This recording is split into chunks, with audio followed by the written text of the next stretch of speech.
জাতীয় প্রেস ক্লাবের সামনে আয়োজিত নাগরিক অবস্থান কর্মসূচিতে বিএনপি চেয়ারপারসনের উপদেষ্টা অ্যাডভোকেট মোয়াজ্জেম হোসেন আলাল বলেছেন, এই সরকার আজ সংস্কারের কথা বলছে, জুলাই বিপ্লবের শিক্ষার্থীরাও সংস্কারের কথা বলছে, কিন্তু মনে রাখবেন বিএনপি প্রথম জাতির মুক্তির সনদ হিসেবে সংস্কার কর্মসূচি দিয়েছিল। আমরা সেই সংস্কারের জন্যই একত্রে এক মিছিলে এক কাতারে সামিল হতে চাই।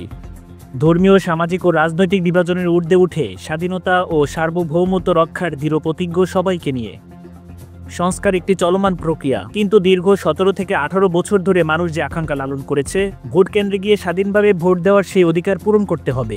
নির্বাচনের মাধ্যমে যদি একটি নির্বাচিত সরকার প্রতিষ্ঠিত হয়, তাহলে সেই সরকারের শক্তি, সাহস ও দক্ষতা দিয়ে দেশের অনেক সমস্যার সমাধান করা সম্ভব, যা এই অন্তর্বর্তীকালীন সরকারের পক্ষে সম্ভব নয়। বৈষম্য বিরোধী ছাত্র আন্দোলনের শিক্ষার্থীরা, তোমাদের বলি, আমরা আপনাদের সম্মান করি, আপনাদের অবদানকে স্বীকার করি, তবে অভিজ্ঞদের কাছ থেকে শেখা প্রয়োজন। ধর্ম নিয়ে হানাহানি নয়, বরং যার যার ধর্ম স্বাধীনভাবে পালন করার স্বাধীনতাই নিশ্চিত করা জরুরি।